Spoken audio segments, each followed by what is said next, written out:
Everybody is always in such a darn rush to get to their travel destination. It's quick, cheap, quick, cheap, quick, cheap, right? The cheapest airline, point to point. They rush to the airport, catch the most direct flight from A to B, rush to the resort, and on and on. Why?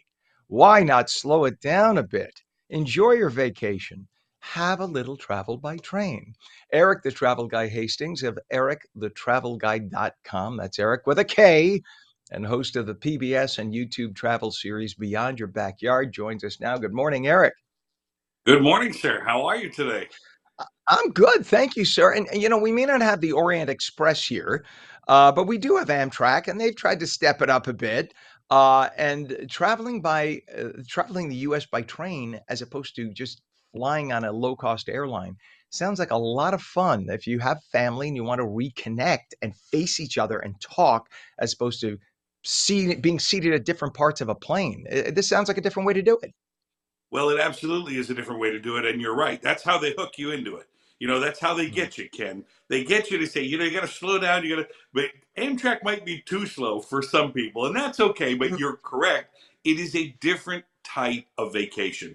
And since we've never talked about it really that much on this program together, I thought today would be a good day to say, listen, there's a couple of things you should be aware of as you begin to look into your upcoming train adventure, and some very basic things to remember. Remember, Amtrak doesn't own most of the track that it travels on. Did you know that, Ken? I know you did, but a lot of your viewers might not know that. They don't. Those tracks are owned by rail.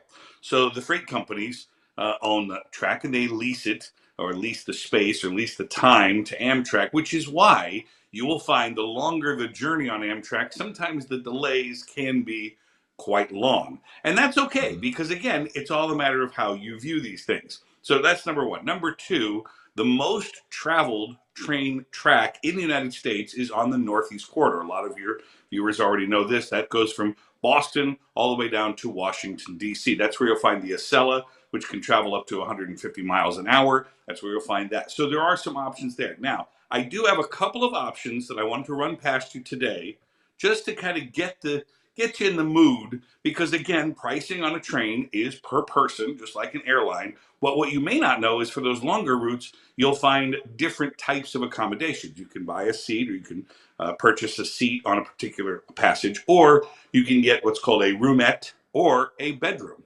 So there are options depending upon what train line you're on and how long you're going for. Now, there's one that I would recommend for you if you've not done a train trip before. There's one from New York City, stopping, of course, in Newark Penn Station, and going up to Montreal. That's a great trip through the Adirondack Mountains. It's a fun trip. It's an easy trip to take. It's a good starter trip, because once you're in Montreal, then you could get on Via Rail, which is Canada's rail service, or you could get on Rocky Mountaineer Vacations, which is also another train option in Canada.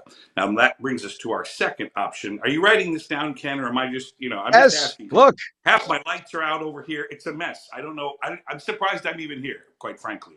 And I'm not wearing any pants, but I'm wearing my swim trunks this morning.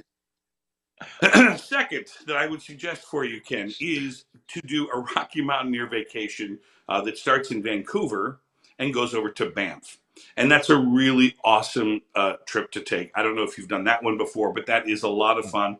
That's a crowd pleaser. Now, my final suggestion for you this morning, in almost one breath, is from Chicago to San Francisco on the California Zephyr. That's on Amtrak. It's a 2.5 day journey. I would suggest you absolutely get a bedroom so that you can sleep as opposed to sleeping in your seat.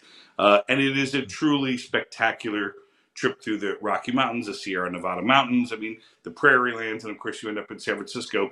And I do think, too, Ken, you asked me earlier about this. If you're going to take a train trip, I always would tack on something. Think about what kind of a trip that would be if you started in Chicago, spent an overnight in Chicago and did Chicago things, hopped on your train in the afternoon at Union Station, and then when you arrived in San Francisco, doing a day or two in San Francisco. That is one of those memorable, once in a lifetime type journeys.